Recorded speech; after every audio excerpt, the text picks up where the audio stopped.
Inihayag ng isang court spokesperson na nagsumite ng aplikasyon ng British nurse na si Lucy Letby upang iapila ang kanyang conviction sa pagpaslang sa 7 sanggol at pagtatangkang kitlin din ang buhay ng 6 pang iba.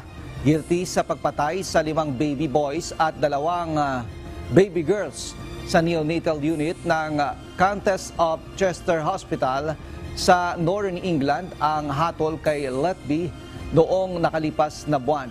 Nangyari ito sa pamamagitan ng pag-inject ng nurse ng insulin o hangin, gayon din ng force feeding ng gatas sa mga sanggol sa loob ng mahigit 13 buwan mula taong 2025 o 2015. Habang buhay na pagkakabilanggo ang hatol ng Manchester Crown Court sa 33 taong gulang na si Letby.